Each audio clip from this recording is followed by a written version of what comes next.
Adelante, doctora Celeste Cantos, puede activar el micrófono. Bienvenida y gracias por participar en la moderación. Ahí Adelante. estamos. ¿Qué tal? Buenas tardes. Mi nombre es Celeste Cantos y soy abogada litigante de la provincia de Mendoza, Argentina.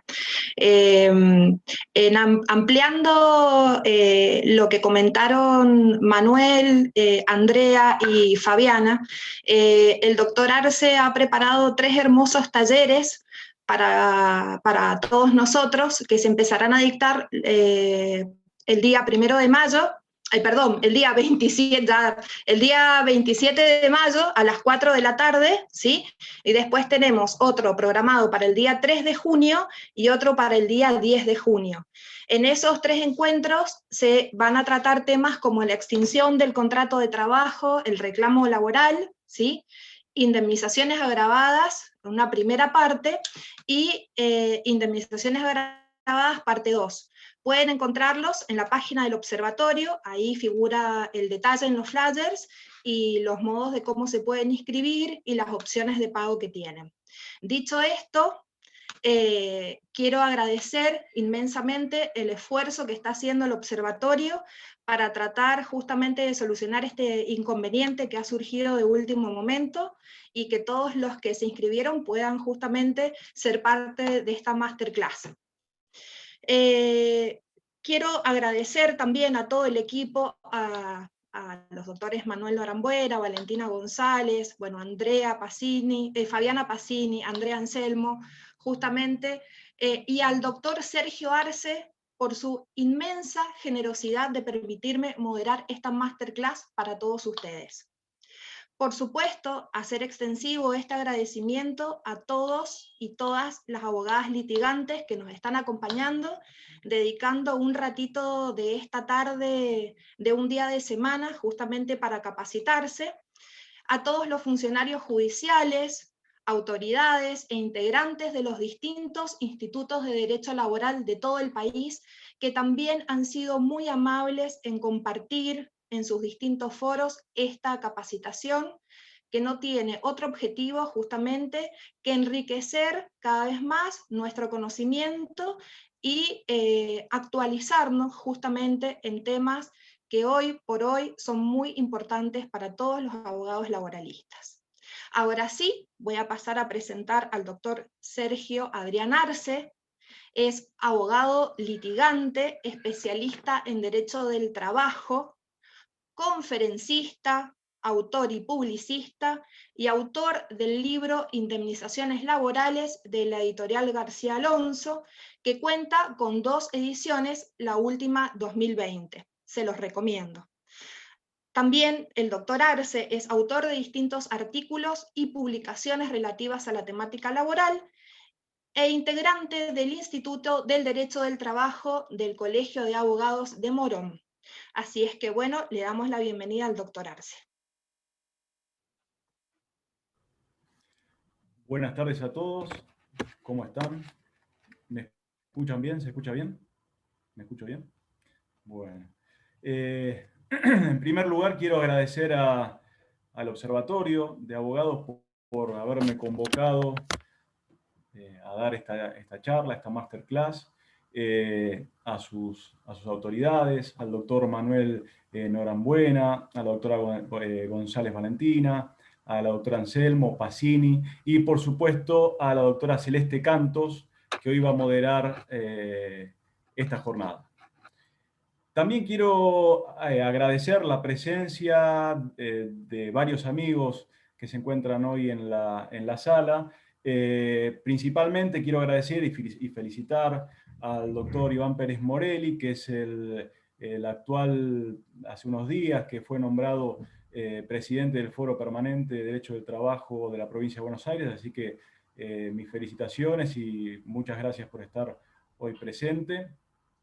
También, por supuesto, a los directores de Derecho del Trabajo de Morón, ¿sí? El doctor Walter González, que nos acompaña, a la doctora Andrea Sosa, directora del Instituto de Derecho del Trabajo de San Martín. Bueno, no quiero olvidarme de nadie, a los colegas y amigos del Instituto de Derecho del Trabajo de Morón, que también están presentes, a los colegas del Instituto de Derecho de San Martín. Y bueno, a todos, agradezco en general a todos porque no quiero olvidarme de nadie. Una lástima lo que pasó al comienzo, sé que había más de 100 inscriptos y bueno, se tuvo que volver a generar un nuevo link, pero bueno, esperemos que de a poco se vayan sumando los colegas que estaban inscriptos y que bueno, ya tenían un link previamente remitido al mail. Bueno, y también les agradezco a todos, porque hoy tenemos un tema fundamental para derecho del trabajo, como es los despidos, y más los despidos en pandemias, más las extinciones del contrato de trabajo durante la pandemia.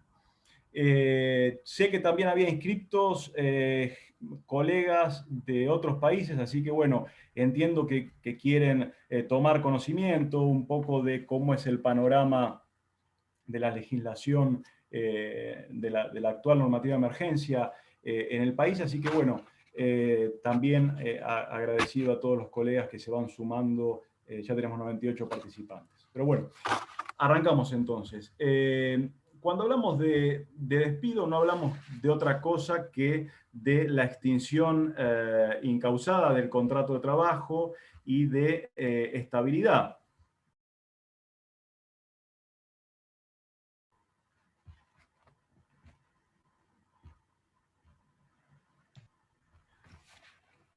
Hola. ¿Qué pasó, doctor? ¿Todo bien? Sí, perfecto. sí, todo bien. Perfecto. No me veo en la pantalla, no sé por qué. Nosotros lo vemos perfecto, doctor. ¿Sí? La pantalla. Bueno, entonces, sí, perfecto. Si me ven perfecto, entonces yo sigo adelante. Cuando hablamos de despido no hablamos de otra cosa que la extinción del contrato de trabajo, de la frustración por parte del empleador de esta continuidad indeterminada que la ley le asigna al contrato de trabajo, de la estabilidad. Esta estabilidad que en la Constitución Nacional de la Nación Argentina nos habla de la protección contra el despido arbitrario, que en la ley de contrato de trabajo se lleva a cabo, se garantiza a través de una tarifa, que es la tarifa del artículo 245, que todos conocemos, una tarifa que en principio tiene un espíritu transaccional, es decir, producido el despido, el trabajador no tendrá que acreditar cuáles son los daños que ha generado la extinción incausada del contrato de trabajo, sino que ya tendrá por una tarifa que percibir en virtud de eso. Y como contrapartida, si bien no tiene que acreditar los daños, sino puede acreditar mayores daños, en principio, porque bueno, podría haber en todo caso algún tema extra contractual, como contrapartida, decía, tenemos que el empleador ya sabe de antemano cuál es la tarifa, cuál es el monto que tendrá que abonar en virtud de la extinción incausada del contrato de trabajo. Estos despidos, esta estabilidad, en principio hablamos de la estabilidad relativa, es decir, el despido produce los efectos jurídicos una vez notificado, es decir, la decisión rescisoria es sin perjuicio que se entiende que estamos hablando de un acto ilícito, en derecho laboral, el despido produce su efecto con la notificación. En principio digo porque con esta normativa de emergencia se ha modificado esta tradición jurídica que era la estabilidad relativa. Hoy tenemos en principio una estabilidad absoluta, excepcional y transitoria marcada por la pandemia, por el DNU 329 y sus sucesivas prórrogas. Pues bien, esta continuidad del contrato de trabajo, asegurar esta continuidad del contrato de trabajo implica también, por supuesto, asegurar principalmente la continuidad de devengamiento de remuneraciones, de devengamiento de salarios. Hablamos que todos los principios y reglas del derecho de trabajo en general están apuntados a revitalizar este principio de continuidad del contrato de trabajo. Hablamos del artículo 90, indeterminación del plazo, hablamos del artículo 10 de la ley de contrato de trabajo, es decir, en caso de duda se va a estar a favor de la continuidad del contrato de trabajo. Fíjense incluso ante el fallecimiento del empleador, El fallecimiento del empleador no extingue en principio el contrato de trabajo. Como excepción lo extinguiría en caso de que las tareas que prestaba el trabajador tengan un vínculo concreto con el empleador. Es decir, en principio, la muerte del empleador no extingue el contrato de trabajo. Hablamos del principio de irrenunciabilidad, hablamos incluso del artículo 58 de la Ley de Contrato de Trabajo, no existen presunciones en contra del trabajador derivadas de su silencio, que hagan entender la renuncia al puesto de trabajo. Todas las exigencias que tiene la renuncia al puesto de trabajo del dependiente. Fíjense en que todas estas reglas y principios revitalizan la continuación del contrato de trabajo. Revitalizan también lo que debemos entender por trabajo, el artículo 4, el trabajo no es una mercancía. El trabajo es la base a través del cual el trabajador y su familia se proyectan en la sociedad. Incluso la identidad del trabajador, la identidad de la persona, del sujeto trabajador en una sociedad. Con lo cual, cuando hablamos de estabilidad, hablamos de esto, de la continuidad de devengamiento de salario, hablamos de la protección contra el despido arbitrario, sin perjuicio de que ya, si bien la tradición es la estabilidad relativa en la nación, ya en el fallo de la Corte Álvarez Maximiliano Consencosud podemos encontrar en uno de los considerandos que se establece o se dice que una visión, lo digo con mis palabras, una visión reduccionista, solamente podría entender que la protección contra el despido arbitrario del que habla el artículo 14 bis dejaría fuera totalmente la posibilidad de una reinstalación en el puesto. Por supuesto, en estos supuestos de los que estoy hablando, se refería específicamente a la ley 23.592, es decir, a la nulidad por despido discriminatorio. Muy bien. Teniendo en cuenta estas circunstancias, podemos decir que la pandemia a partir del 11 de marzo generó una serie de circunstancias que han impactado fuertemente en distintos institutos del derecho del trabajo. Más precisamente referidos a la continuidad de devengamiento de remuneraciones, por un lado, y a la presencia, hoy más referidos a la presencialidad, a la dispensa de la presencialidad para determinados trabajadores. Por supuesto, en el ASPO chocó fuertemente o impactó fuertemente en estas dos obligaciones fuertes del sinalagma contractual, el pago de la remuneración y la prestación de la tarea. Cuando el DNU 297 nos decía durante el ASPO que los trabajadores no podían concurrir a trabajar y el empleador tenía que continuar abonando sus remuneraciones habituales. Entiendo que esta es la cadena o el eslabón principal de la cadena de protección, ¿sí?, de la fuente de trabajo y más en la pandemia, que es el devengamiento de remuneraciones mientras dure la pandemia. Por supuesto, ya superamos el ASPO, estamos en DISPO, y hay algunos trabajadores que continúan con esta dispensa, que son los trabajadores de la resolución 207, prorrogada por determinados DNUs del presidente de la Nación y modificada por la resolución 60 del 2021, son los trabajadores mayores de 60, las trabajadoras embarazadas y los trabajadores con algún factor de riesgo que determine la autoridad sanitaria de aplicación. Hablamos de trabajadores cardíacos, trabajadores con diabetes, trabajadores con inmunodeficiencias, trasplantados, oncológicos. Y acá, fíjense en lo que vamos a tratar de hoy dar algunas reflexiones. La normativa de emergencia, desde sus primeras resoluciones, desde el 10 de marzo y 13 de marzo, con la resolución 178 y 184 del Ministerio de Trabajo, cuando todavía no existía la pandemia. La pandemia, recordemos que se declara el 11 de marzo del año pasado, y en adelante, el 20 de marzo con el DNU 297, el 31 de marzo con el DNU 329 de la prohibición de despidos, ahí se genera la protección más fuerte al empleo y a la estabilidad del empleo. Pero después, como vamos a ir viendo hoy en la charla, esta protección se va a ir desactivando de a poco. ¿Sí? ¿Por qué digo se va a ir desactivando de a poco?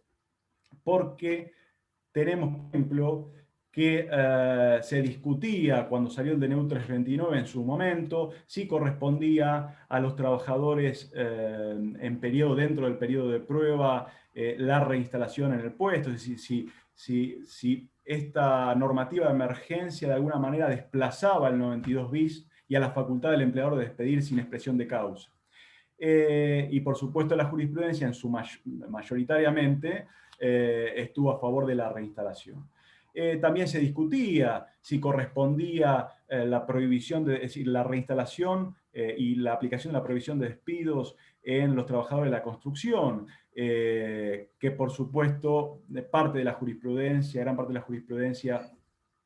en su momento ha aceptado. Y de alguna manera, esta protección que fue fuerte al comienzo de la pandemia, se empezó a desactivar. Por ejemplo, con el periodo de prueba, ¿sí? Ahora lo vamos a ver, se desactivó sin decir que hoy ya se puede despedir a los trabajadores que están en periodo de prueba, ahora vamos a ver cómo. Se desactivó el tema en el último decreto de prohibición de despidos, ya no están incluidos los trabajadores de la ley 2250. Después se publicó la resolución 4 del 2021, 9 de abril, ¿sí? Esta resolución que de alguna manera establece el retorno a la presencialidad de los trabajadores dispensados de la presencialidad en virtud de la resolución 207 y sus modificatorias. Y esta resolución que se publica el 9 de abril para estos trabajadores que se van vacunando, los trabajadores que se vacunan en la primera inoculación y la segunda inoculación. Después surge el DNU 241, que de alguna manera prorroga la resolución 207, con lo cual algunos doctrinarios, incluso en los medios de comunicación, se ha dicho que esta resolución 4 estaría implícitamente derogada. ¿Sí? Lo que genera una duda, ahora vamos a ver si realmente está derogada o no, o realmente estas son normas complementarias, la resolución 4, sin perjuicio de la valoración que uno haga de su articulado. Son complementarias, la resolución 4 que establece que el empleador podrá convocar a trabajar a los trabajadores vacunados que se encontraban dispensados de la presencialidad. Y por otro lado, el DNU que establece la prórroga de la resolución 207. Fíjense ustedes que al principio, como les decía, a partir del DNU 329, había una fuerte protección al empleo, ¿sí? Y de a poco la normativa de emergencia se fue diluyendo, sin perjuicio que hoy continúa la prohibición de despidos. Es decir, la única medida que no era armónica en la normativa de emergencia al principio era el 223 bis, la posibilidad de hacer suspensiones en los términos del 223 bis. Hoy tenemos, además, por ejemplo, después del DNU 39-2021, la limitación o el tope a la duplicación indemnizatoria del DNU 34 y sus prórrogas. Fíjense entonces cómo de a poco se fue diluyendo esta protección que si bien todavía está. Y también tenemos algunos guiños. Recordemos que durante la pandemia, esto es interpretación mía, por supuesto, durante la pandemia la Corte se manifestó respecto de, en un fallo, respecto del 241, las extinciones de mutuo acuerdo. Tengamos en cuenta que esto ya estaba en la ley de contrato de trabajo y las extinciones por mutuo acuerdo pueden efectuarse por escritura pública. Sin perjuicio de ello, la Corte en un momento particular que es el momento de la pandemia, se dedica a tratar este tema del 241, llamativamente del 241, primera parte. Muy bien. Dicho esto, decimos que toda la normativa de emergencia y la prohibición de despidos viene de una circunstancia que ya veníamos arrastrando del pasado, que es la emergencia en materia ocupacional declarada por el DNU 34 de 2019, el 13 de diciembre del 2019. Este DNU 34 lo que generó es una tarifa extra, la duplicación de las indemnizaciones en el caso de despido sin justa causa. Y tengamos en cuenta que el fundamento de este DNU fueron los altos niveles de desocupación que superaban el 10% de desocupación, en el caso de personas jóvenes, varones jóvenes del 18%, en caso de mujeres jóvenes el 23%. Fíjense ustedes la desocupación que teníamos ya en aquel momento, en el 2019, sin todo el agravamiento que fue las medidas para paliar la crisis sanitaria por el COVID-19. Esta indemnización del DNU 34 lo que hace es generar un aumento de la estabilidad, de esta estabilidad que hablamos del 245, es decir, potencia la estabilidad, disuade, conmina al empleador a no cometer este acto de despido sin justa causa. Y por otro lado, si lo comete, aumenta esta indemnización para el caso del trabajador que se ha despedido dentro de esta emergencia ocupacional. Reitero, estamos hablando del DNU sancionado y publicado en el Boletín Oficial el 13 de diciembre del año pasado. Es decir, nivela el desequilibrio en la estabilidad laboral que ya traíamos desde el pasado, es decir, el DNU 34. Recordemos que ya antes incluso del DNU 34, varios doctrinarios entendían y entienden que el 245 no logra llevar a cabo esta protección contra el despido arbitrario garantizado por el artículo 14 bis, es decir, que la tarifa en principio sería insuficiente. No solo eso, es decir, este problema de empleo, de acceso al empleo, lo traemos arrastrado no solo de 2019, sino de bastante tiempo atrás. Recordemos que ya en el 2016 el Congreso había sancionado el proyecto de ley, lo tengo acá, 27251, fue sancionado ley en el que este proyecto establecía la reinstalación de los trabajadores despedidos sin justa causa. Por supuesto, esta ley jamás tuvo virtualidad jurídica porque fue observada en su totalidad por el decreto presidencial 701 de 2016.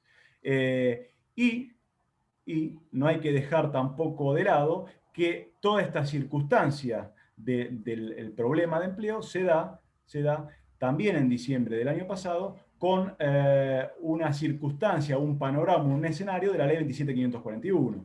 Hablamos de emergencia pública en materia económica, financiera, fiscal, administrativa, previsional, sanitaria y social. Fíjense ustedes, antes del COVID-19, antes del 11 de marzo, ya estábamos en esta circunstancia en la cual la tarifa para garantizar que el trabajador no se quede sin empleo, ¿sí?, era insuficiente, con lo cual el DNU 34 vino a nivelar el desequilibrio que en los hechos ya se veía, ¿sí?, y ya se generaba en los hechos, y venía del pasado. Este DNU 34 en realidad establece una sanción que nosotros ya conocemos, que es la sanción del artículo 16 de la ley 25561, que tuvo lugar desde el 2002 al 2007. La duplicación indemnizatoria con algunos matices, por supuesto, pero en principio este es el antecedente anterior. Muy bien. En este panorama, como bien expliqué anteriormente, tenemos las primeras resoluciones que garantizaban la remuneración, la de 178 y 184, 10 de marzo. Después rápidamente pasamos al DNU 260, 12 de marzo, donde se amplía la emergencia sanitaria y se aísla a los trabajadores. Fíjense, las primeras resoluciones del Ministerio de Trabajo eran resoluciones en donde se les daba la facultad al trabajador para permanecer de licencia por un periodo a aquellos trabajadores que vinieran del exterior. Ya después, el DNU 260, que amplía la emergencia sanitaria de la ley 27.541, ya nos da un grupo mayor de trabajadores, pero ya un aislamiento obligatorio para el grupo de trabajadores que tuvieran casos sospechosos, para aquellos trabajadores que vinieran del exterior, de puntos neurálgicos en donde podría haber contagios, Estas primeras medidas son reglamentadas por la resolución 202, que establece la primera suspensión de asistencia, el deber de asistencia, con goce íntegro de remuneraciones. Y acá ya el 17 de marzo entra en juego la resolución que hoy tantas discusiones trae, que es la resolución 207, el 17 de marzo, que establece, por supuesto, fíjense en que esto fue antes del ASPO incluso, el 17 de marzo, la dispensa de la presencialidad para aquellos trabajadores mayores de 60, las trabajadoras embarazadas y los trabajadores con factores de riesgo. Por supuesto que debiendo realizar teletrabajo, trabajo remoto, pues un teletrabajo es un trabajo remoto distinto al teletrabajo de la ley 27.555, la nueva ley de teletrabajo. ¿Por qué? Porque el trabajo remoto en pandemia es un trabajo obligatorio, o sea, el trabajador está obligado, dentro de las posibilidades, y si las tareas lo permiten, si tiene los elementos de trabajo, de cumplir esta labor de manera excepcional. Y por supuesto, con un agregado, que es la resolución 21 de la Superintendencia de Riesgo de Trabajo, que es la suspensión de la resolución del 2012 que establecía que los trabajadores que cumplían tareas en domicilio tenían que proporcionársele una silla ergonómica, un botiquín, es decir, determinadas circunstancias de seguridad que con la emergencia, en principio, esta resolución suspendió. Pero reitero, estamos hablando de un trabajo remoto distinto al teletrabajo voluntario de la ley 27.555. Después ya pasamos rápidamente al ASPO del 297, y acá fíjense qué interesante, que ya la emergencia cambia la palabra. Ya siempre nos decía, se debe respetar la remuneración del trabajador. Si el trabajador está de licencia por la 207, por la resolución 202, corresponde el devengamiento de remuneración. El DNU 297 ya nos dice debe mantenerse el ingreso habitual. Fíjense en esto, claramente se conecta con el artículo 14 bis, que el trabajo en sus diversas formas debe protegerse, no solo el trabajo dependiente, ¿sí?, sino que también el trabajo de aquellas personas que prestan una tarea por alguna prestación de servicio, pasantías, becas, porque recuerden que, tal como establece la normativa de emergencia, para la normativa de emergencia, el trabajador no solo es el trabajador en relación de dependencia, sino el trabajador que se encuentra vinculado con algún otro tipo de contrato. Esto estamos hablando específicamente del ASPO. ¿Para qué es esto? Se debe garantizar, o se intenta garantizar, la continuidad de la remuneración, de los salarios, ¿no?, o de los ingresos en caso de no ser trabajador dependiente. Y así se generaron en la jurisprudencia fallos respecto de medidas cautelares en los cuales, por ejemplo, no se abonaban los salarios, o se abonaban salarios inferiores a lo que correspondían.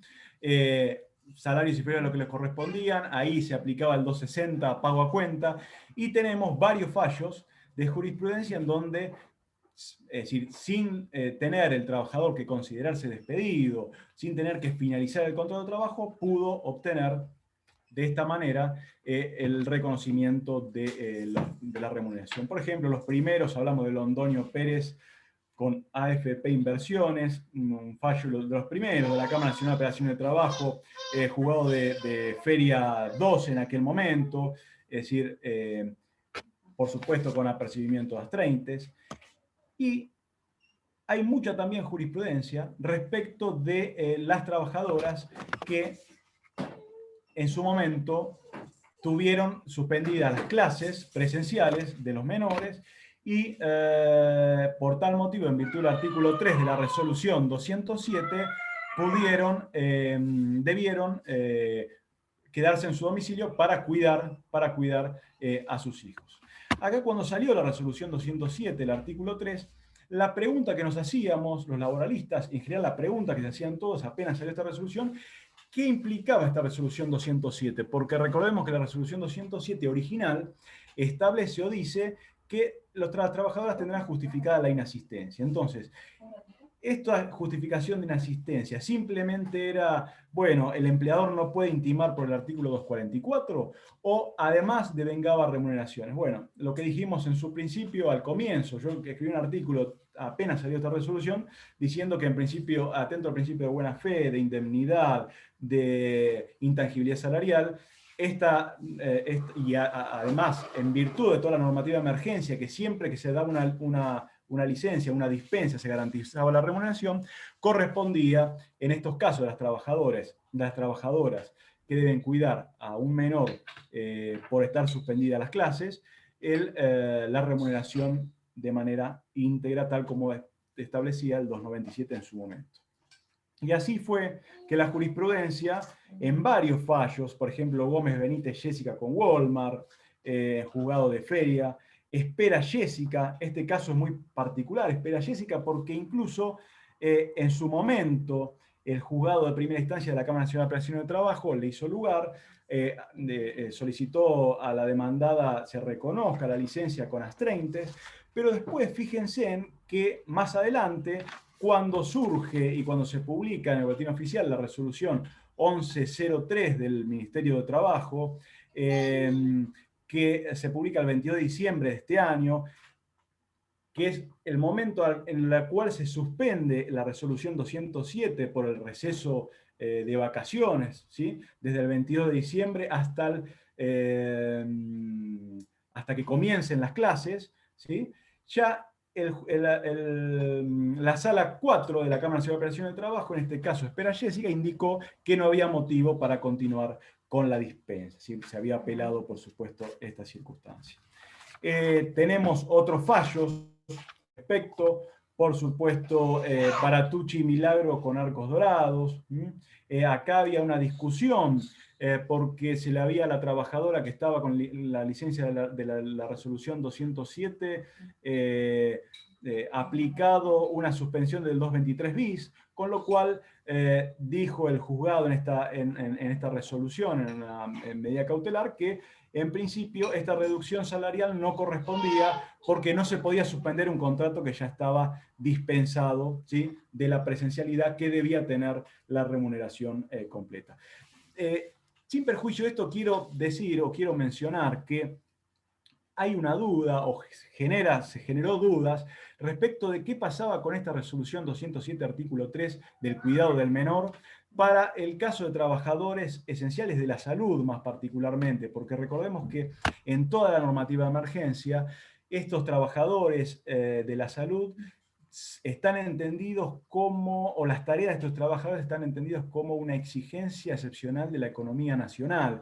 Esto nos remite al artículo 203 de la Ley de Contrato de Trabajo, conectado con la resolución con el artículo 89 de la Ley de Contrato de Trabajo de colaboración y ayuda, es decir, estos trabajadores deben estar a disposición para mantener la continuidad de las tareas excepcionales, y más ahora con el crecimiento de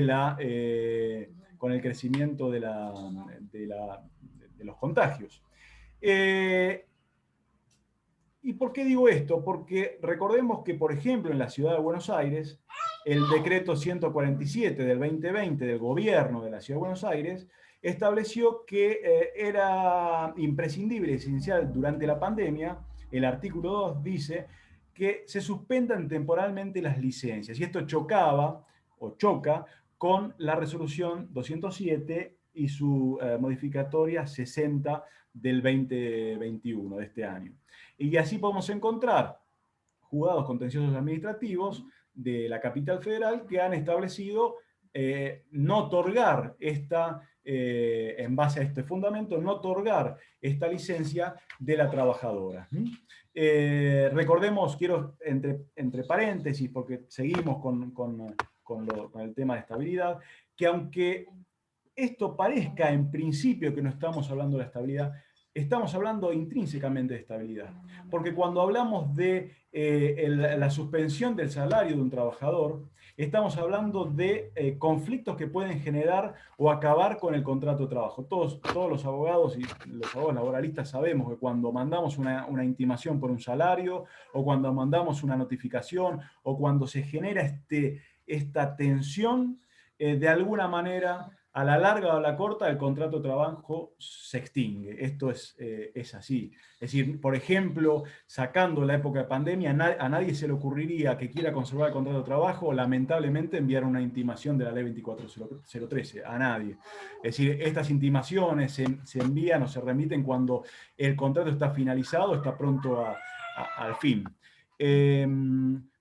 Bueno, le decía, entre paréntesis quiero mencionar que respecto de la normativa de emergencia teníamos esta exigencia excepcional de la economía nacional, con lo cual habría que tener cuidado respecto de los trabajadores de la salud,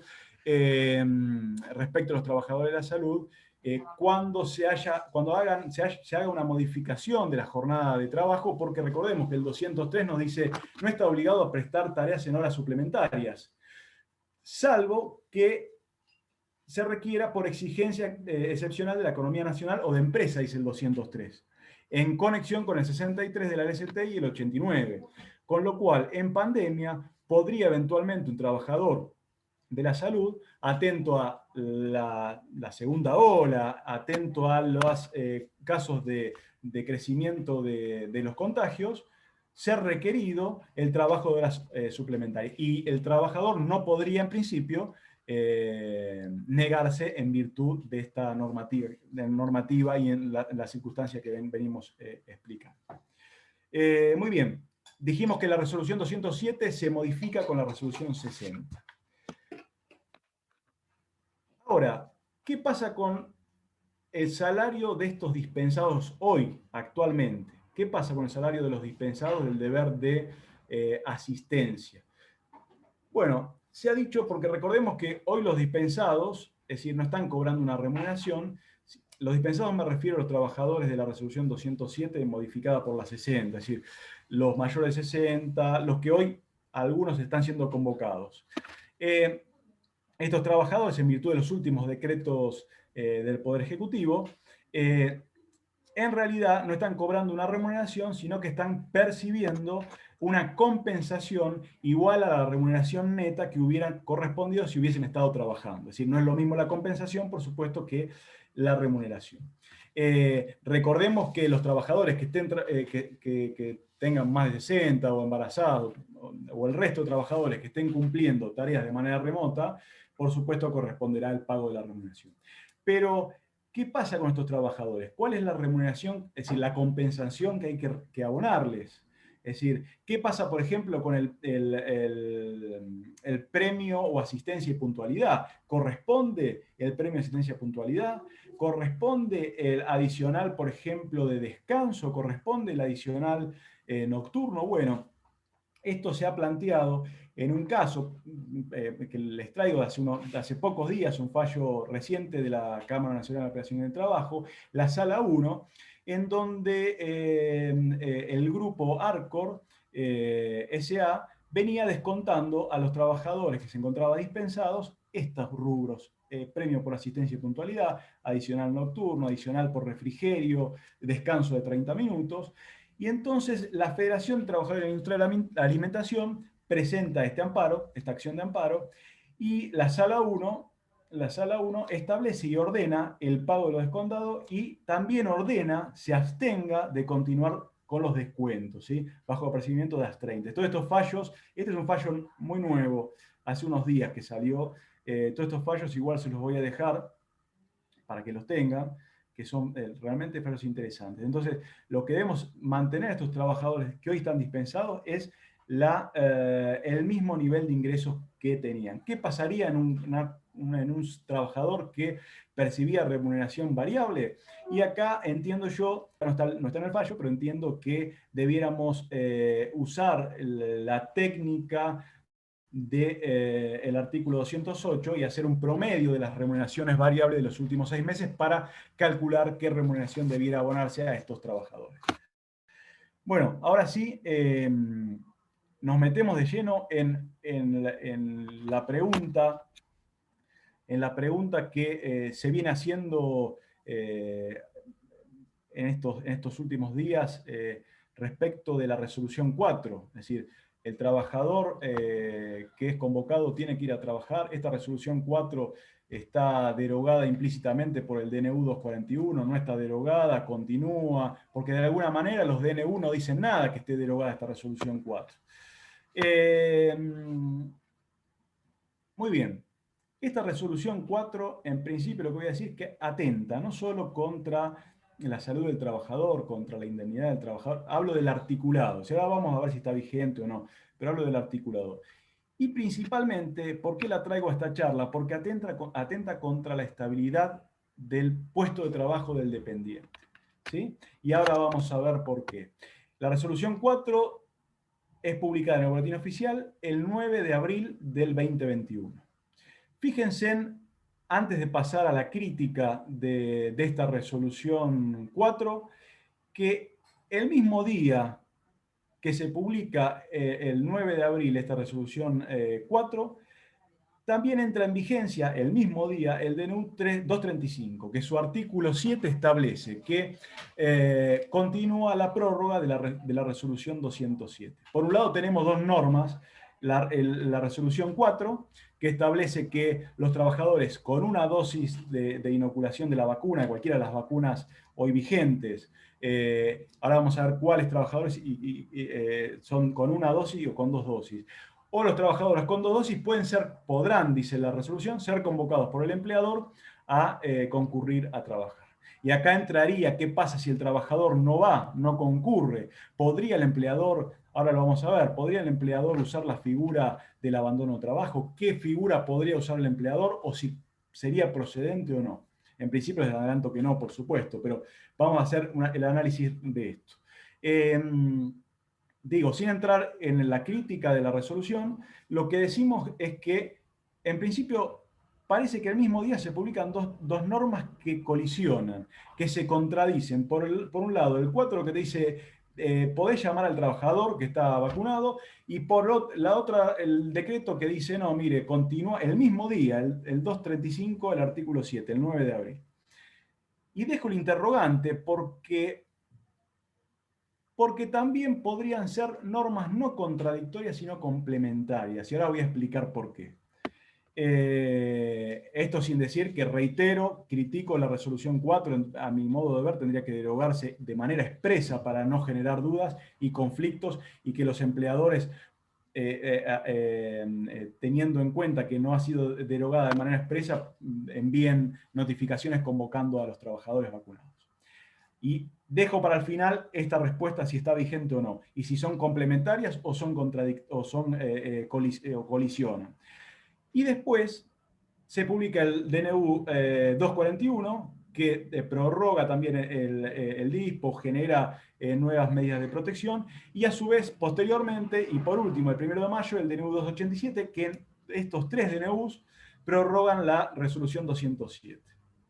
Ahora vamos a tratar de analizar qué pasó con esta resolución. Pero vamos al articulado.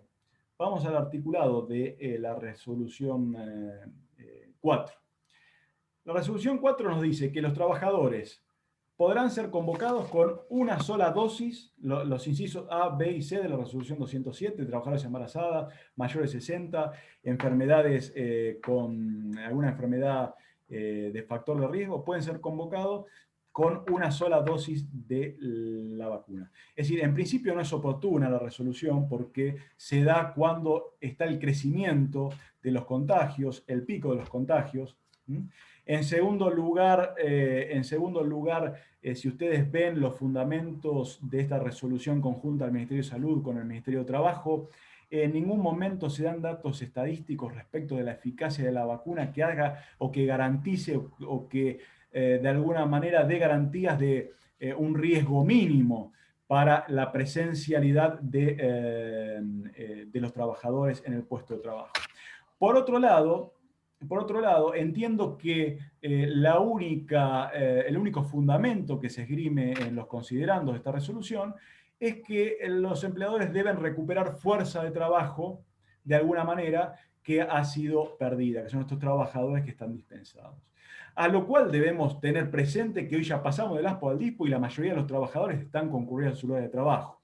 Y los trabajadores que de mayores de 60 o embarazadas, muchos están trabajando de manera remota, con lo cual son pocos, hay por supuesto, pero son pocos los trabajadores que por la naturaleza de la prestación de tarea no pueden cumplir y están dispensados por la resolución 207. Por otro lado,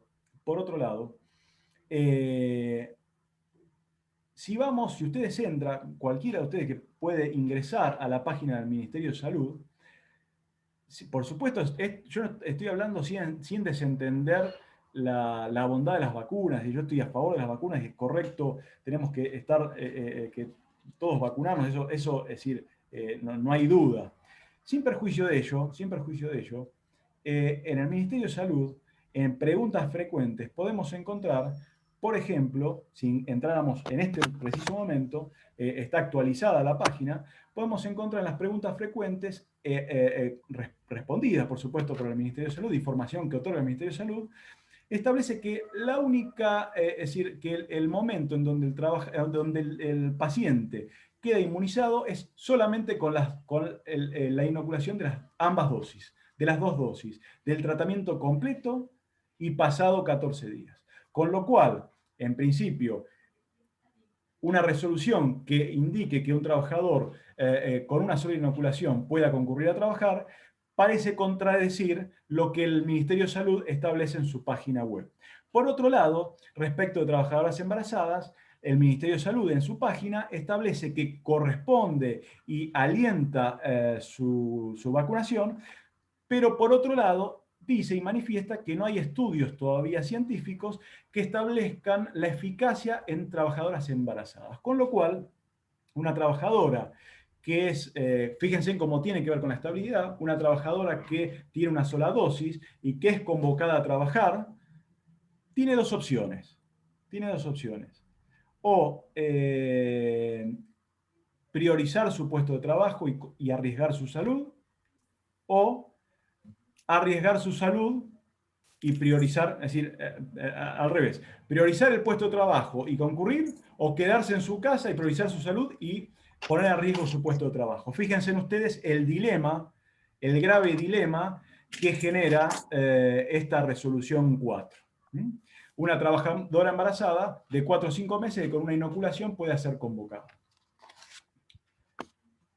Ahora, la pregunta era, ¿qué pasa con el abandono de trabajo? ¿Podríamos con esta resolución, el empleador podría mandar una intimación convocando y esta convocatoria entenderse que cumple la finalidad que establece de intimación previa a la que se refiere el artículo 244 de abandono de trabajo? Recordemos que el abandono de trabajo es una de las excepciones al sistema de causal abierta que tiene nuestra ley de contrato de trabajo para el caso de despido sin justa causa. Es decir, establece un sistema de causal abierta, es decir, no se establecen específicamente, no se tipifican cuáles son los incumplimientos que generan la extinción del contrato de trabajo. Se dan una serie de pautas como la gravedad, contemporaneidad,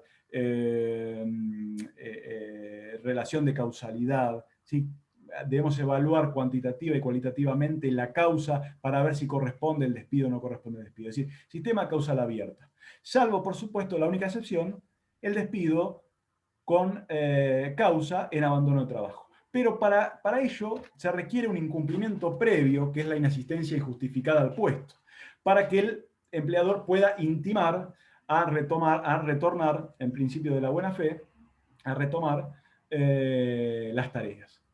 Entonces yo entiendo que es decir, si el empleador convocara por carta documento, esta carta documento de convocatoria en virtud de la resolución 4, después de que el trabajador se inocula una de las dosis de la vacuna, entiendo que no suple la intimación previa del 244. ¿Por qué?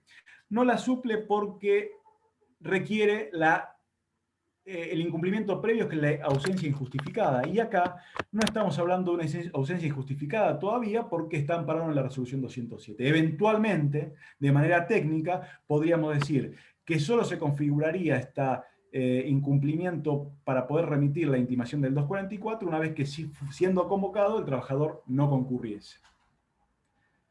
Ahora, ¿qué pasa si el trabajador, cuando es intimado, manifiesta esto? Y manifiesta y dice, mire, señor empleador, yo realmente tengo intención de continuar con el contrato de trabajo. Mi intención es la continuidad del contrato de trabajo. Realmente esto que estoy manifestando yo, no hay seguridad con una sola dosis de eficacia de la vacuna, se atenta con el principio de indemnidad, de seguridad, no tengo seguridad en la vuelta. Es decir, me ofrezco incluso a trabajar en cualquier otra tarea que usted me otorgue de manera remota. Es decir, entiendo que acá no podría haber de ninguna manera un abandono de trabajo porque el trabajador no acate el pedido de retomar las tareas del empleador. Porque acá no estaría presente el ánimo de abandono. Fíjense ustedes que estaría condicionada la intención del trabajador de volver por el riesgo al contagio y el riesgo propio específico del trabajo. Y no solo esto, pensemos que un despido en tales términos no solo podría estar incurso en la prohibición de despidos o estar incurso en el 245, estar incurso en el DNU 34 y sus prórrogas, sino que eventualmente y de acuerdo a las circunstancias de cada caso podríamos pensar que un despido en tales términos podría estar incurso en una acción discriminatoria y de la ley 23.592 y eventualmente tener en cuenta los parámetros de prueba al respecto de los casos Pelicori, Varela. Entonces, esta resolución entiendo que no solo es peligroso para los trabajadores, sino incluso para los empleadores. Se habla en toda la resolución, durante toda la resolución, de la buena fe que tiene que tener el trabajador. Es decir, el trabajador tiene que tener buena fe en avisarle al empleador que se vacunó, en hacer una declaración de jurada de por qué no pudo obtener la vacunación. Pero recordemos que la buena fe la tiene que tener en este caso, entiendo yo, el empleador, porque recordemos que la resolución habla de podrá, es decir, el empleador podrá convocar. Es decir, ese podrá implica una responsabilidad del empleador, ¿sí? Es decir, no tiene una exigencia de convocar al trabajador, tiene una posibilidad, ¿sí? Y si dentro de la posibilidad está en continuar acogiéndose el trabajador en la resolución 207 o pasarlo a tareas remotas, debe hacerlo. Por eso yo decía recién de que posiblemente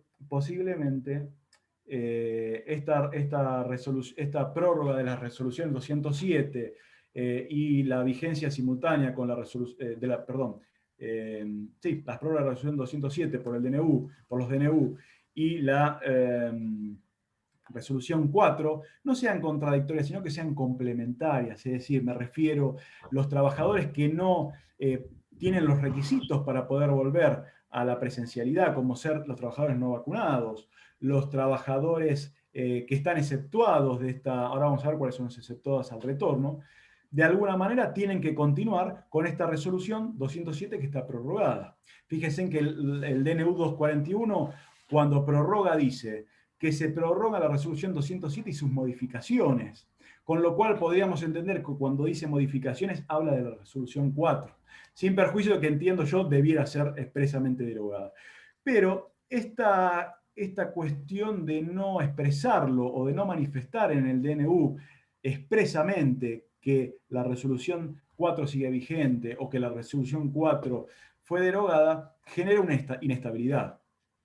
Deja abierta una puerta para que los empleadores puedan remitir notificaciones, deja una puerta abierta para que se generen conflictos, deja la puerta abierta para que se produzcan extinciones del contrato de trabajo. Con lo cual, esta resolución atenta contra los fundamentos del DNU 329 y sus sucesoras, atenta contra todo lo que tiene que ver contra la estabilidad laboral.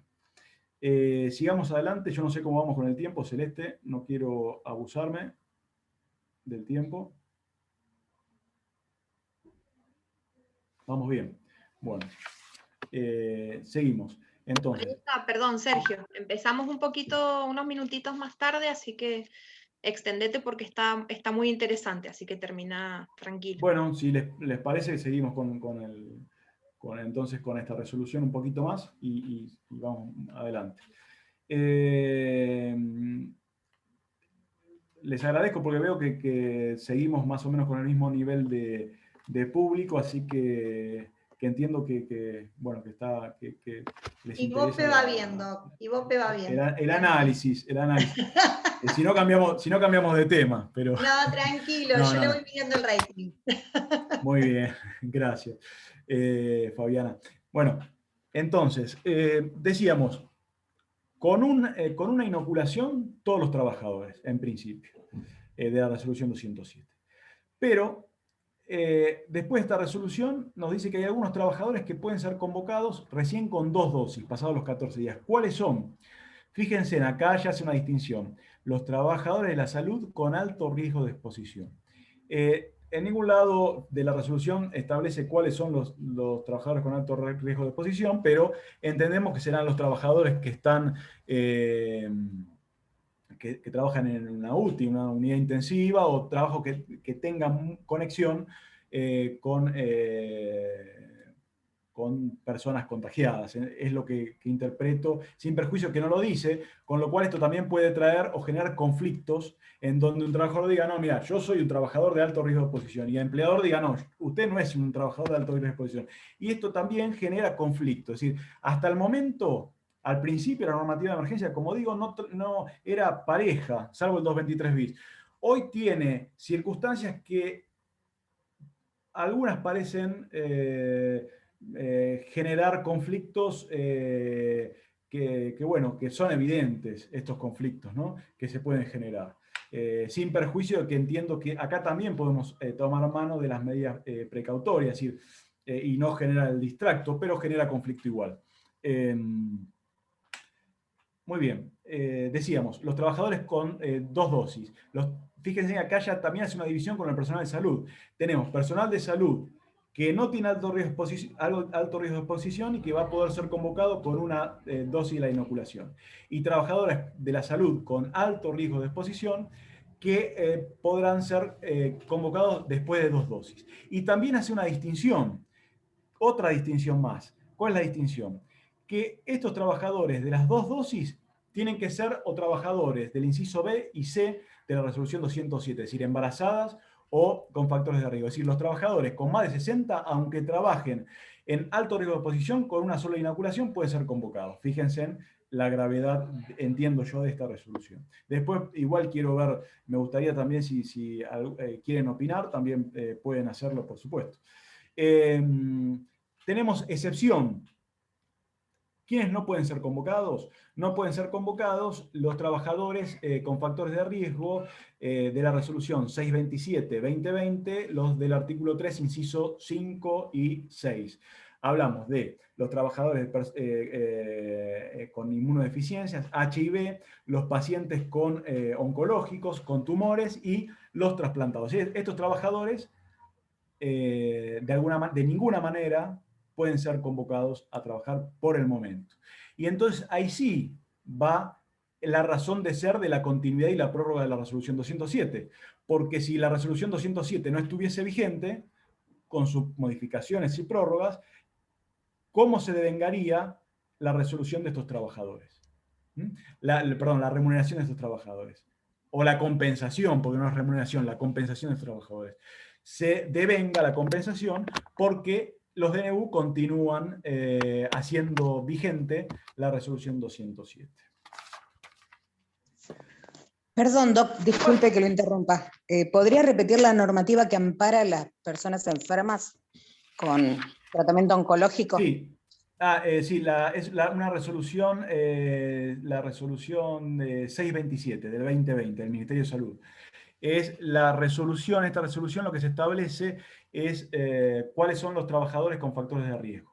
Los cardíacos, los que tienen diabetes, con obesidad, la desnutrición, es decir, todos estos son factores de riesgo, pero entre ellos están estas personas, inmunodeficiencia, HIV, pacientes oncológicos, pero entre todos esos, todos pueden ser llamados con una dosis de la inoculación, salvo los trabajadores de salud y con alto riesgo de exposición, embarazadas o con factores de riesgo, menos estas son las excepciones, la personal con inmunodeficiencia y pacientes oncológicos, trasplantados con tumores.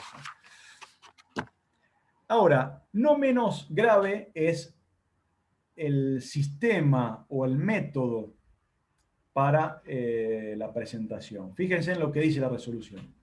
Dice que el trabajador deberá presentar una constancia de vacunación y si no la presenta, debe presentar una declaración jurada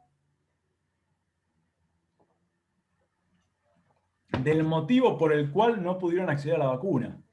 Fíjense, el trabajador debe manifestar.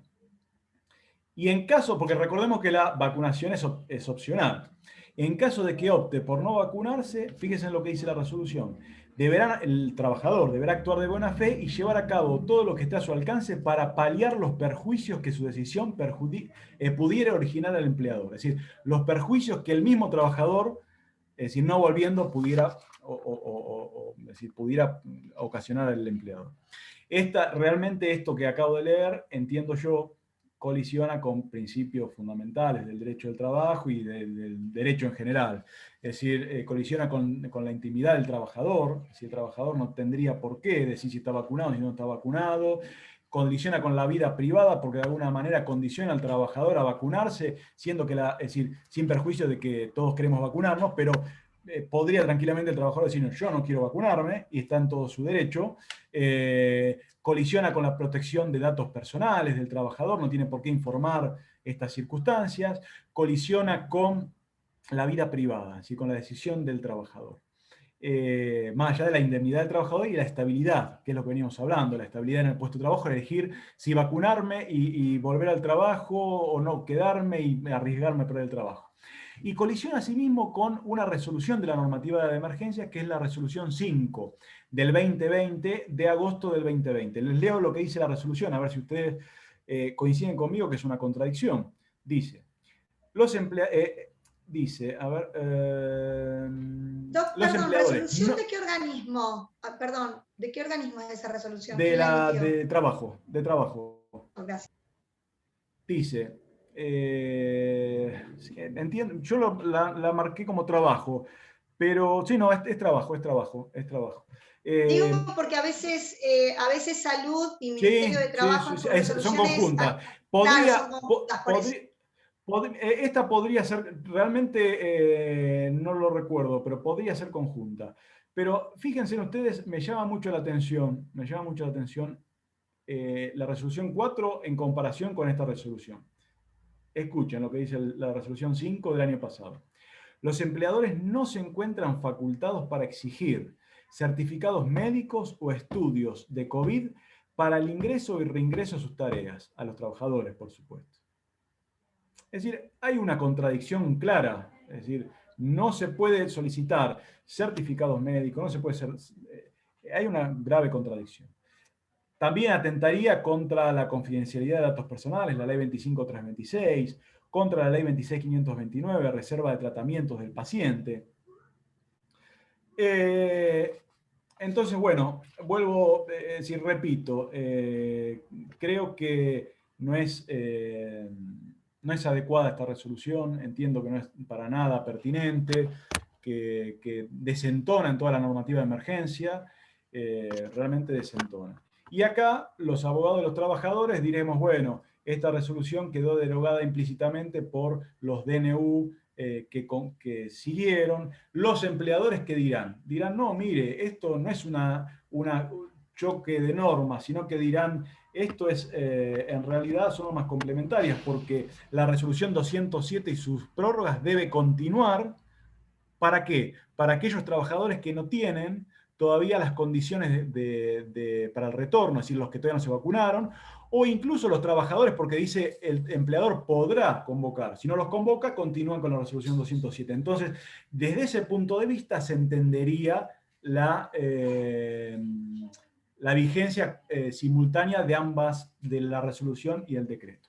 Ahora, si vamos a otro punto de vista, y la relevancia o la prelación que tenemos que hacer, podríamos decir que el DNU tiene un rango superior que la resolución, y podríamos decir que podría estar derogada. Pero esto genera conflictos que se van a suscitar, lamentablemente, en la justicia, innecesariamente, realmente creo que de manera innecesaria. Bueno, ya creo que entendieron que no me gusta la resolución 4. Sigamos adelante con la disertación y vamos a... todo esto que estuve explicando tiene que ver con la remuneración, que entiendo yo es el primer eslabón de la protección contra la estabilidad, como lo decía. Fíjense en ustedes que ese es el fundamento que determina el DNU 329 y sus prórrogas para la prohibición de despidos.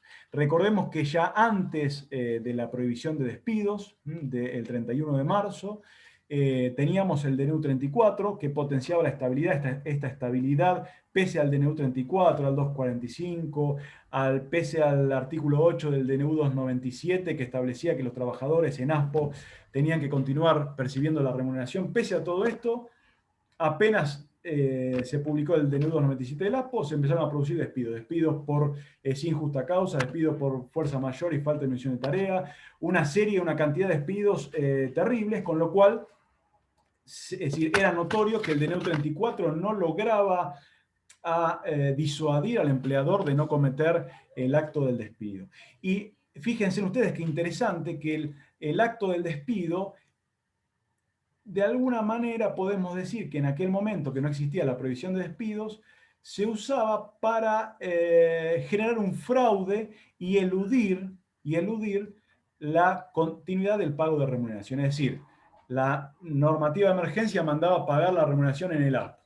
Y el empleador que decía, bueno, yo lo despido, no importa, pago el DNU 34, la doble indemnización y todo, pero evado el pago de la continuidad de las remuneraciones. Por eso, lamentablemente, tuvo que venir el DNU 34, que entre sus fundamentos y los sucesivos tiene el Pacto Internacional de Derechos Económicos, Sociales y Culturales, es decir, que el Estado debe garantizar el acceso al empleo, ¿sí? Para que la persona pueda valerse del trabajo. Por supuesto, también el trabajador como sujeto de preferente tutela de los fallos de la Corte Bisotti, Aquino, todos los fallos que hablan respecto de eso.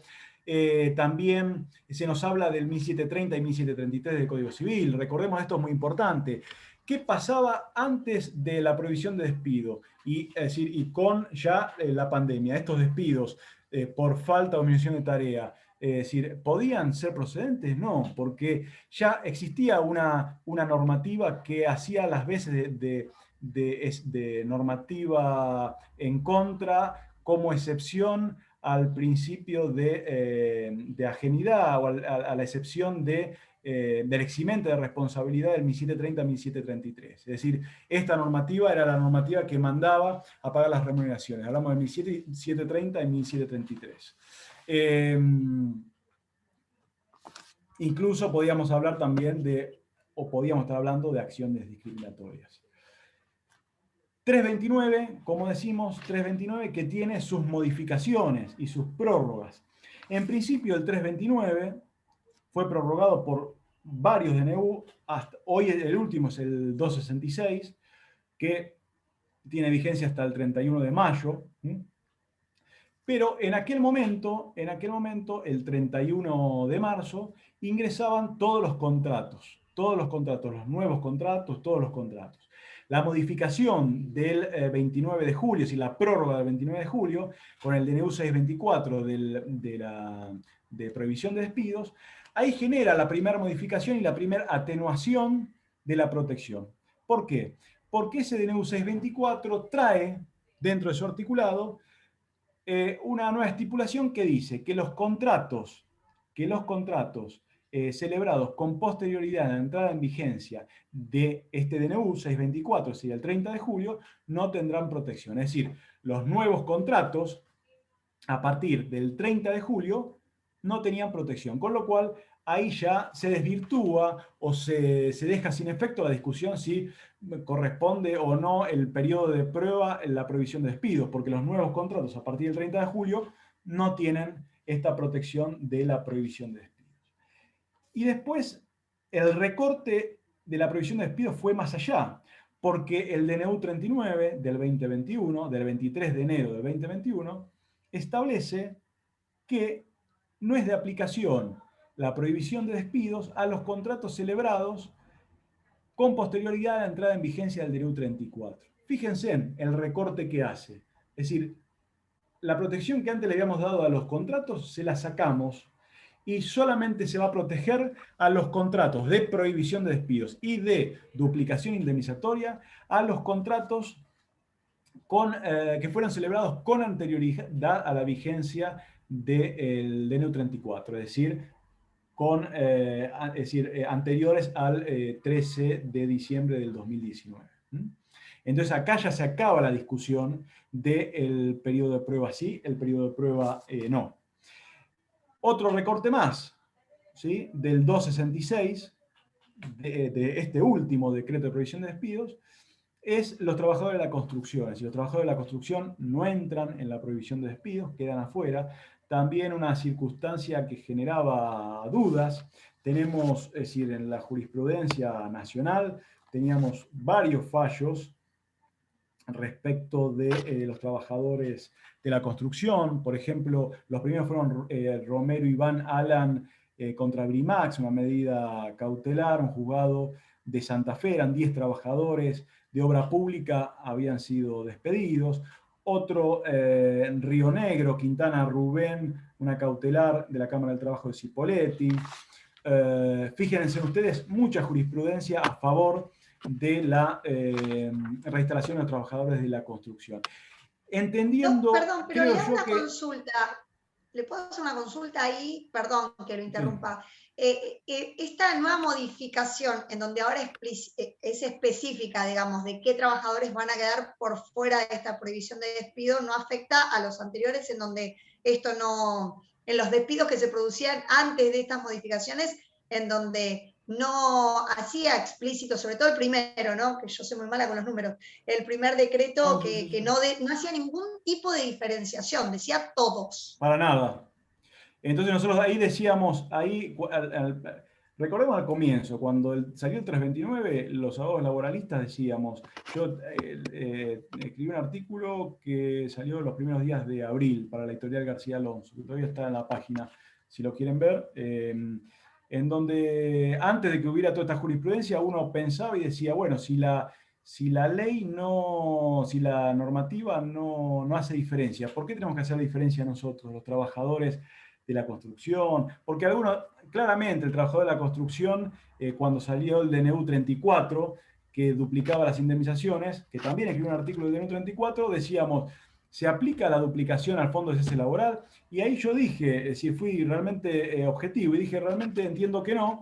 ¿Por qué? Porque cuando hablamos de fondo de cese laboral no hablamos de una indemnización, sino que hablamos de una naturaleza de salario diferido, ¿sí? En donde el trabajador va aportando, generando estos aportes que una vez se finaliza el contrato de trabajo, el trabajador percibe esto, sea por renuncia, por despido, o cualquier manera de extinción del contrato de trabajo, percibe esto. Es decir, esto no es indemnización.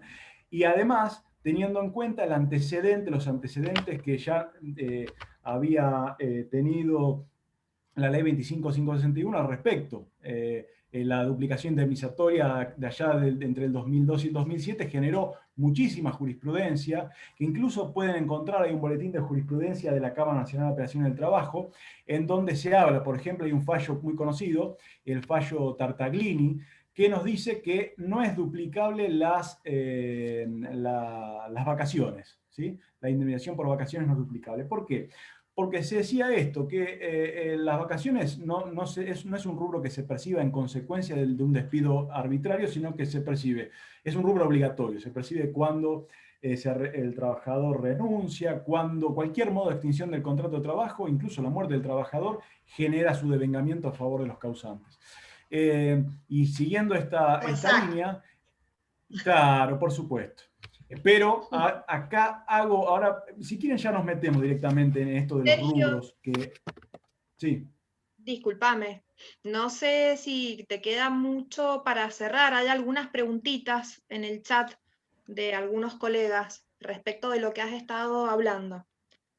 Bueno, Celeste, hago 2 aclaraciones y Perfecto. vamos con las preguntas, si te parece. Perfecto. Bueno, me quedó un montón de temas afuera de los que quería hablar con ustedes y charlar, y jurisprudencia, porque tenía varias jurisprudencias para comentarles. Pero respecto de lo que me decía Fabiana, del SAC, acá creo que hay que tener, hay que diferenciar los rubros obligatorios de los rubros indemnizatorios que contengan el SAC. ¿Sí? Por ejemplo, ¿se duplica el preaviso más su SAC? Sí se duplica ese SAC del preaviso.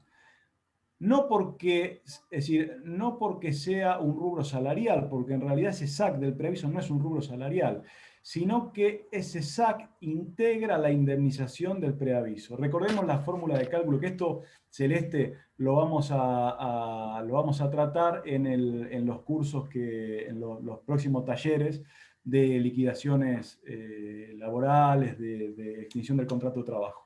Pero voy adelantando un poquito, Celeste, si te parece. Por supuesto. El tema es el siguiente. Preaviso. ¿Cuál es la fórmula de cálculo del preaviso?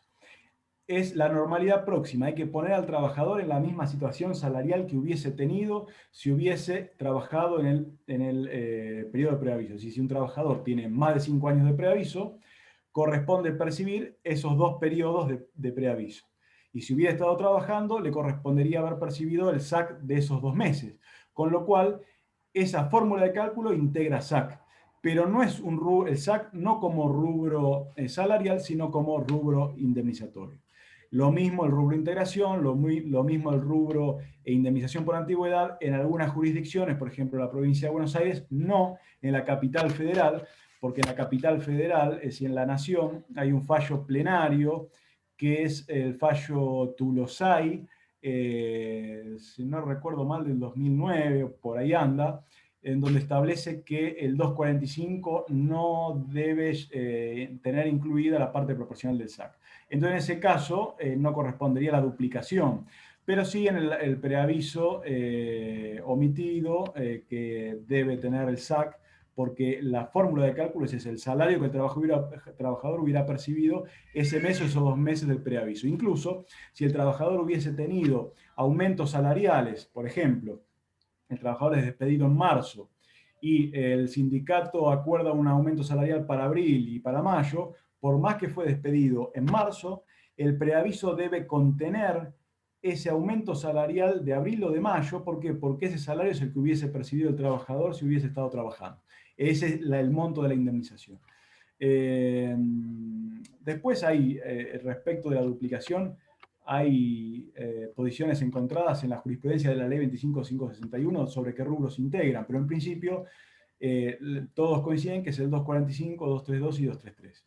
Y respecto de los otros rubros, hay jurisprudencia, pero poca en general son estos rubros. Ahí, Celeste, si querés podemos ir empezando con... Voy a ir viendo algunas preguntas. Por ejemplo, Berta consulta que si en relación al obrero de la construcción, la licencia por enfermedad se prorroga.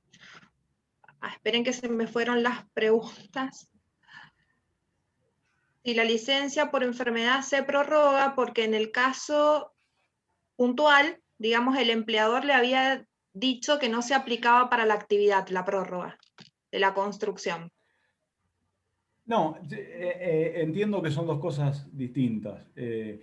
Por un lado es la prohibición de despidos, que acá a partir del DNU, ya les digo el número, 266, antes del DNU 266 era discutido, porque en general en construcción no se habla de despidos y no se habla de extinción. Después del 266 ya ahí no entra los obreros de la construcción, pero esto, entiendo yo, no tiene nada que ver con la resolución 207, es decir, el trabajador de la construcción que tiene más de 60 tiene que está dispensado. El trabajador de la construcción que tiene una enfermedad que está dentro de los factores de riesgo y no está inoculado, tiene que permanecer en su domicilio. Incluso inoculado por algunas de las vacunas, tiene que entender que esta resolución 4 habría sido derogada implícitamente por el decreto 241 y sus prórrogas. Pero bueno, ahí nos queda la interrogante, ¿no? Bien. Erika consulta si la SAC se duplica o no, preaviso se duplica. Bueno, ahí eso decía, los rubros, es decir, el DNU 34 y sus prórrogas habla de rubros indemnizatorios. El SAC, es decir, como rubro obligatorio, no se duplica. Lo que sí se duplica es la indemnización que contenga ese SAC como fórmula de cálculo, como expliqué. Es decir, el preaviso contiene el SAC como fórmula de cálculo. No es que se saca el SAC sobre una indemnización. Bien. También había... Sí, perdón. Celeste, perdón, tengamos en cuenta que me olvidé de decirlo, que a partir del DNU 39 del 2021 tenemos un tope de 500.000 pesos a la duplicación. Es decir, el monto del rubro de duplicación no puede superar los 500.000 pesos. Ejemplo, un trabajador con un salario alto o con mucha antigüedad, por más que la indemnización sea, por ejemplo, 1.000.000 de pesos, solo podrá cobrar de duplicación 500.000 pesos. Eso realmente atenta contra los trabajadores de sueldos altos, que son los que a veces se les dificulta más conseguir un nuevo empleo con el mismo nivel salarial, se contradice con la normativa de emergencia, y asimismo, de alguna manera, atenta contra los trabajadores con mayor antigüedad, que realmente es complicado porque son trabajadores que por ahí, tantos años en un empleo, no pueden reinsertarse nuevamente en un puesto de trabajo, o son trabajadores con edad avanzada que se les complica conseguir un nuevo empleo. Bien, quedó respondida la pregunta de Erika que había realizado en un principio. También ella te consulta si se puede descontar licencia por COVID si no está yendo a trabajar un adulto mayor con insuficiencia cardíaca. ¿Se puede? A ver, ¿cómo es la pregunta? Claro, si a un trabajador que es adulto mayor Sí. y que tiene insuficiencia cardíaca, le pueden descontar la licencia.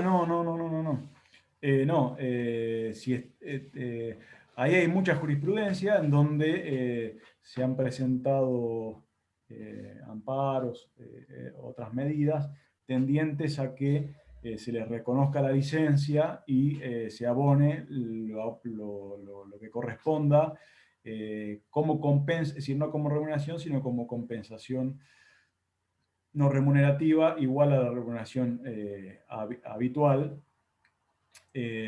Así que bueno,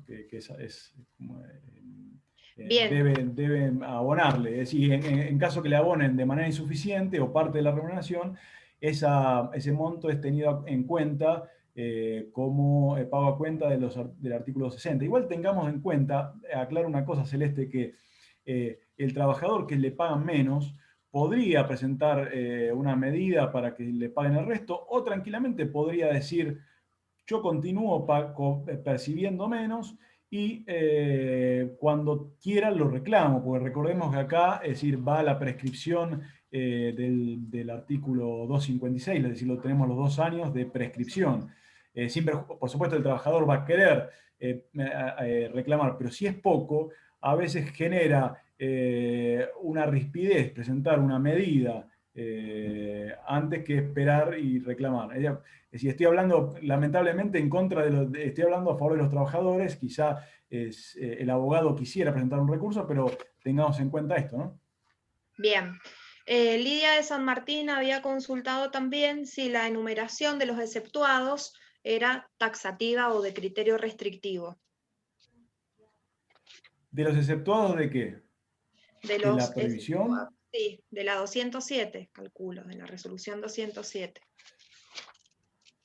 No, es decir, son específicamente los que figuran en la resolución del Ministerio de Salud, que es lo que determina a los trabajadores con factores de riesgo. En principio son los mayores de 60, pero no todos mayores de 60, porque recuerdo que la resolución 207 establecía que los mayores de 60, por ejemplo, que tuviesen un cargo para el funcionamiento de un establecimiento, por ejemplo, sanitario, no estaban exceptuados. Ejemplo, el director médico de un nosocomio, de una clínica, de un sanatorio, si tiene más de 60 años, no está dentro de la resolución 207. Eso ténganlo en cuenta. Las trabajadoras embarazadas todas, y por supuesto los trabajadores con factores de riesgo, cardíacos, diabetológicos. Esto está en la resolución que les mencioné, 297, se los vuelvo a mencionar, a ver si era 297, lo tengo acá, no, perdón, 627. 627, ahí están enumerados, es una enumeración específica de todos los trabajadores, de todas las personas, perdón, que son trabajadores con factor de riesgo. Bien.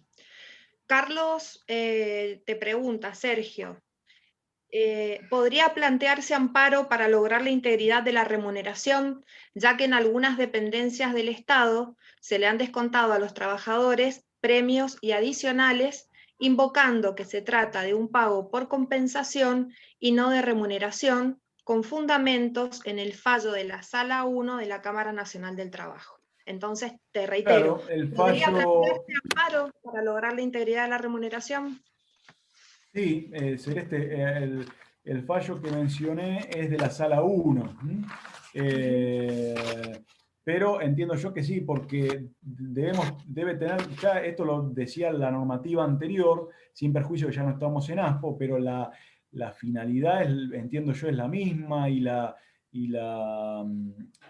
finalidad, la naturaleza es la misma. Es decir, debemos mantener, es decir, debemos bregar porque los trabajadores durante la crisis del COVID no pierdan ingresos, es decir, no cobren, es decir, no es culpa del trabajador lo del COVID, con lo cual el trabajador debe percibir el mismo nivel de ingresos, por supuesto, con una compensación de carácter no remunerativa, y el fallo, ya se los digo, el fallo es la Sala 1, es Federación de Trabajadores de la Industria de la Alimentación con Grupo ARCOR S.A., es una acción de amparo de la Sala 1 de la Cámara Nacional de Apelaciones del Trabajo, ¿no?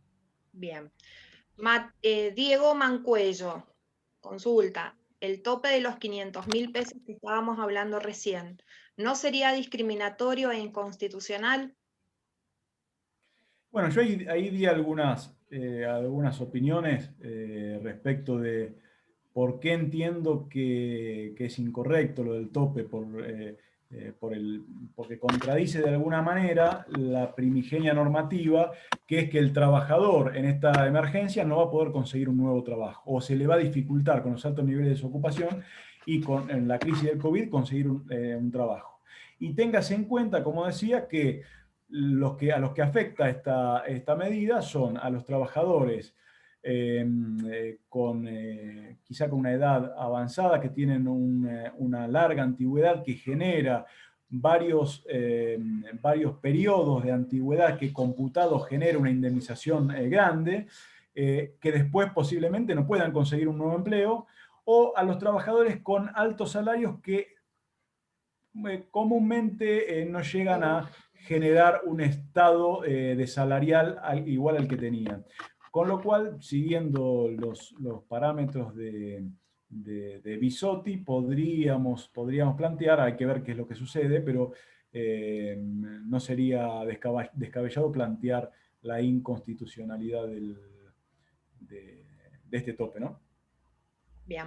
Sí, sería hasta confiscatorio, porque ni siquiera se estableció un porcentaje, sino que un monto. En el caso, como vos decís, de los empleados de mucha antigüedad, ahí o los desvirtúa. gerenciales.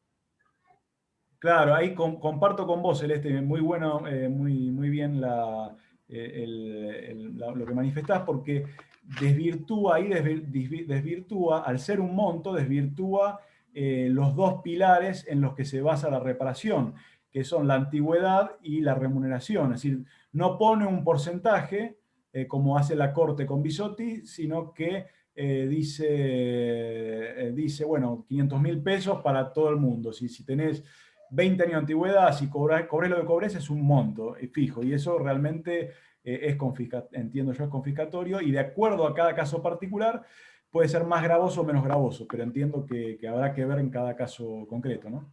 Bien, y vamos a cerrar con unas últimas 2 preguntas para que no se haga tan extenso. Calef dice, ¿hay algún fallo actual que obligue al empleador a abonar la doble indemnización, habiendo utilizado el artículo 241 para extinguir el contrato de trabajo? Bueno, ahí hay que ver y hay que analizar, porque recordemos que Ocampo, creo que es el fallo de la Corte respecto del 241, que salió en septiembre del 2020. Igual el 241 siempre tuvo virtualidad, si hay un acuerdo de partes se puede extinguir el contrato de trabajo por mutuo acuerdo, por escritura pública, por autoridad judicial o administrativa del trabajo. Eso es válido. Ahora, hay que ver atrás la libertad, la voluntad del trabajador, cómo estuvo la voluntad del trabajador otorgada, es decir, qué hay atrás, si no hay un fraude tendiente a burlar la normativa de emergencia y prefabricar algo que en realidad no es. Entonces hay que ver cada caso particular. En principio las extinciones por mutuo acuerdo son válidas, así que en principio no habría motivo para pensar que no lo son. Salvo, por supuesto, habrá que ver cada caso concreto. Pero hablando de otras formas de extinción del contrato de trabajo que pueden ser usadas para correrse del despido con justa causa, tenemos, por ejemplo, el despido con causa. Despido con causa que está pasando mucho, es decir, la prefabricación de causas falsas que después se estiran en el tiempo y el trabajador de alguna manera es despedido y se logra el mismo objetivo, que es lo que no quiere el DNU 329 y sus sucesivos, que es la extinción del contrato de trabajo. Acá tenemos fallos, digo esto nada más, Celeste, tenemos fallos en donde se ha cotejado, cuando hay causas y causas genéricas, se ha cotejado primeramente el intercambio telegráfico, porque en tiempos de prohibición de despido tenemos que afinar y ser más puntillosos al momento de los empleadores de expresar la causa de despido, en virtud del artículo 243, en virtud del artículo 63. Las causas genéricas eventualmente podrían, y hay jurisprudencia, ahora no recuerdo los autos, pero hay jurisprudencia en donde se ha determinado que ante una causa genérica procede la reinstalación en el puesto. ¿Por qué? Porque del mismo cotejo del intercambio telegráfico se notaba que era un despido sin justa causa. Es decir, no se ajustaba a los parámetros de la LST del 243. Bien. Comentaba la doctora Fabiana Pacini que el Estado Nacional está instando a presentarse a trabajar a las progenitoras que son cuidadoras unilaterales de sus hijos y que se encontraban exentas previamente. ¿Qué pasaría en este caso, Sergio? Bueno, eso yo creo que comenté algo en la charla respecto de que había un decreto de la Ciudad de Buenos Aires que establecía que debían limitarse lo más posible las licencias por la necesidad de la continuidad de los servicios esenciales en la pandemia, no hablamos de los otros servicios esenciales, ¿no? Sí, en realidad mi comentario apuntaba al Estado Nacional en virtud, lo que pasa es que quedó muy arriba de todas las cosas que dijiste, en virtud de que el mismo Estado, las primeras resoluciones que vos manifestaste, en la historicidad, digamos, de las diversas resoluciones que hubieron durante la cuarentena, así lo aclaro, ¿no? En esa misma historia, hubo resoluciones específicas y el mismo Estado Nacional que las dictaminaba, luego, sin revertir esta situación, empezó a instar o las iba sacando y las iba actualizando sin discriminar en ese sentido, pero a la vez empezó a citar 10 ejemplos, como puedo dar otro tanto como dieron acá, a trabajadores de más de 60 con problemas de salud, con esta circunstancia de, bueno, si se vacunó, a trabajar y demás, ¿no? Como contradiciéndose en el dictado de las resoluciones y en las intimaciones que iba generándose, y que, bueno, y ahí empieza también la dicotomía entre LST o qué norma aplico porque es Estado Nacional y no es LST, y todas estas cuestiones también para saber cómo se tiene que las personas del Estado poder amparar sus derechos en este momento tan particular. Claro, sí, sí, no, entiendo. Acá tengamos en cuenta que el 329 incluso están exceptuados el personal del Estado. Del 329, sin perjuicio del 207 sigue de aplicación, pero con esta salvedad respecto de la exigencia excepcional de la economía nacional que implican las tareas del personal de salud en principio, y ahí puede haber, hubo choques ahí al respecto, de diversas resoluciones al respecto, pero yo entiendo que corresponde la continuidad de la dispensa del artículo 207 para el cuidado de hijos. Incluso no encontré jurisprudencia al respecto de los trabajadores que tengan que cuidar a hijos que no estén escolarizados, que también es un gran tema para debate. Porque, ¿qué pasa con los trabajadores que tienen hijos no escolarizados? Una trabajadora que se le vence la licencia por maternidad y tiene que trabajar. Es decir, mientras que estaba embarazada corría riesgo, y ahora que está, por ejemplo, lactando, es decir, no corre riesgo una trabajadora que es obligada a concurrir. Pero bueno, son circunstancias que no sería incorrecto dar una respuesta general. Es decir, habría que ver cada caso en concreto para acercar una respuesta, pero creo que, como hablábamos, o como estuvimos charlando hoy, hay que ver siempre, pasar todo esto, o todos los casos, por el tamiz de los principios de derecho del trabajo y los principios de la primer normativa de emergencia, que, como digo, fueron de alguna manera abriéndose o flexibilizándose en este último tiempo. Celeste. Bien, Sergio, quiero comentarte que en esta masterclass ha estado presente gente de Montevideo, Uruguay, de San Luis, de Santiago del Estero, de Tucumán, de Mendoza, de Córdoba, La Rioja, Entre Ríos, Bahía Blanca, Morón, Quilmes, San Justo, Azul, de todo Buenos Aires. Así es que, bueno, de mi parte, muchas gracias a todos por acompañarnos. Sergio, te dejo para que vos puedas cerrar y agradecerle a toda la gente que te sigue, y como siempre te agradezco por tu enorme generosidad al compartir tus conocimientos. Bueno, en primer lugar quiero agradecerte a vos, Celeste, porque sos una colega muy valiosa, muy cálida, una persona muy cálida. Eso es valorable. Te agradezco por la moderación, fue excelente, agradezco a todos los colegas que nos acompañaron, ¿sí? A todos los colegas de distintos puntos del país, y bueno, como dice Celeste, gente de Uruguay, sé que había, corregime Celeste, colegas de Colombia que también se habían Colombia, inscrito. Ecuador. Bueno, realmente estoy muy contento, agradecer realmente por haber estado presente, por interesarse en qué pasa en otros países con la estabilidad laboral, con los despidos. Agradecerle también al apoyo que para mí es muy importante, de los institutos de Derecho del Trabajo de la provincia de Buenos Aires que estuvieron presentes, los amigos, compañeros de los institutos. Y al observatorio realmente los felicito por esta actividad, por la difusión que le dieron a la actividad, por las ganas que están evidenciando en todas las actividades que se están haciendo. Sé que van a venir próximas actividades con gente amiga, con Matías Molinaro, con Alberto Birenbaum, que también desde ya quedan invitados, pues son amigos y son gente que realmente se merecen el respeto porque tienen mucho conocimiento de lo que hablan. Y las otras charlas que no son de derecho laboral, también por supuesto el observatorio los va a invitar.